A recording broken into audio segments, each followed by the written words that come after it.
Hi everyone, and welcome back to Unboxed. Today we have a very special segment for you, and we will be addressing men and mental health.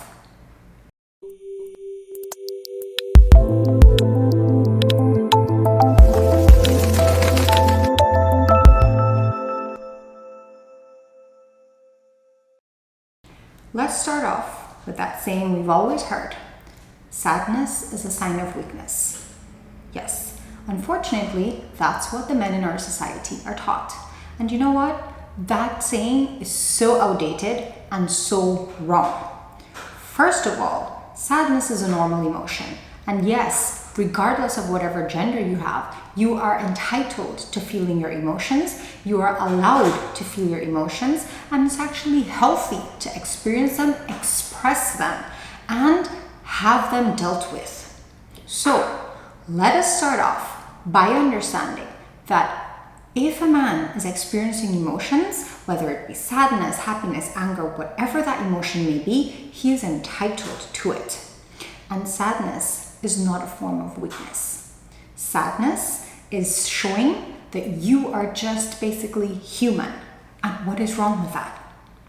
We have to also understand that this generational thinking that men are supposed to be strong, quiet, deal with all the issues, all the problems, take and carry the world on their shoulders. Yes, you may have to be strong, but at the end of the day, you're a human being. And you know what that means? That you have emotions, you have feelings, you have thoughts, you have point of views, you have opinions, and yes, you are also experiencing hurt and pain. So let us stop saying that men are not allowed to and men are not supposed to. That's where we will start having change. When it comes to mental health, we need to understand that there is so much stigma attached to it.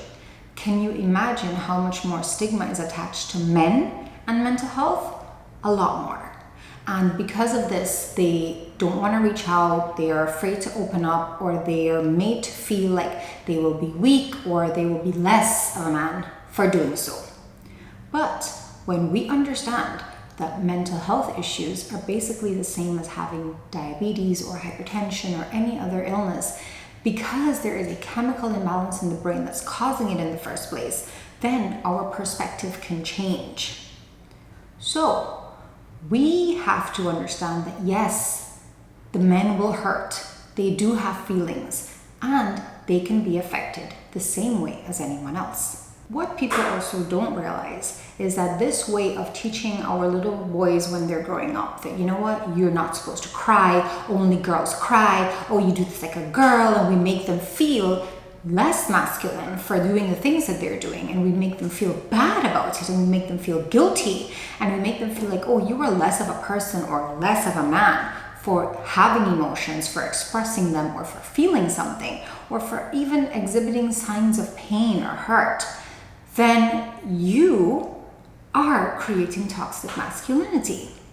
And you don't realize that in doing so, you are actually increasing the chances of this person displaying mental health issues such as depression. And when that happens, we are just adding to the stigma that exists instead of removing from it. And that is where we should be going. Times are different. We do not live in this outdated society anymore, but somehow we have still transcended these old things into this day and age. And I think it's about time that we stop. Where does this also lead us? It leads us to men being told, or little boys and teens being taught that, you know what, fix your problems on your own, you have to come up with a solution, you have to do everything. And in doing so, we're not allowing them or giving them the chance to actually talk, open up, seek help. We don't give them that option. We don't say, hey, it's okay. What is wrong? What is bothering you? What's on your mind? How are you feeling? Do you want to cry? Do you want to talk about it? We don't have that approach with that. Why though? Why are we treating them any differently? Men deserve attention, and men deserve to be heard and understood. The same. We should not be treating them differently. So we have to do our part to encourage our little boys, encourage our teens, encourage our young adults, our grown men, encourage them to open up, to talk, to know that it is okay to do so, and that it doesn't make you less of a person. Because when we have this tough approach and fix it all, on your own and do everything by yourself, then what is going to happen? As they grow up, they're just going to have that mindset that I'm supposed to fix all my problems, I'm supposed to do everything myself, and no one is supposed to help me, and they're not going to reach out for help.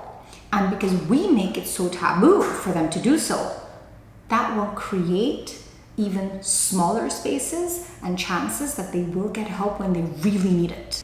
And what happens when we do this? With men, it's easier to fall into the use of substances to cope with whatever is happening.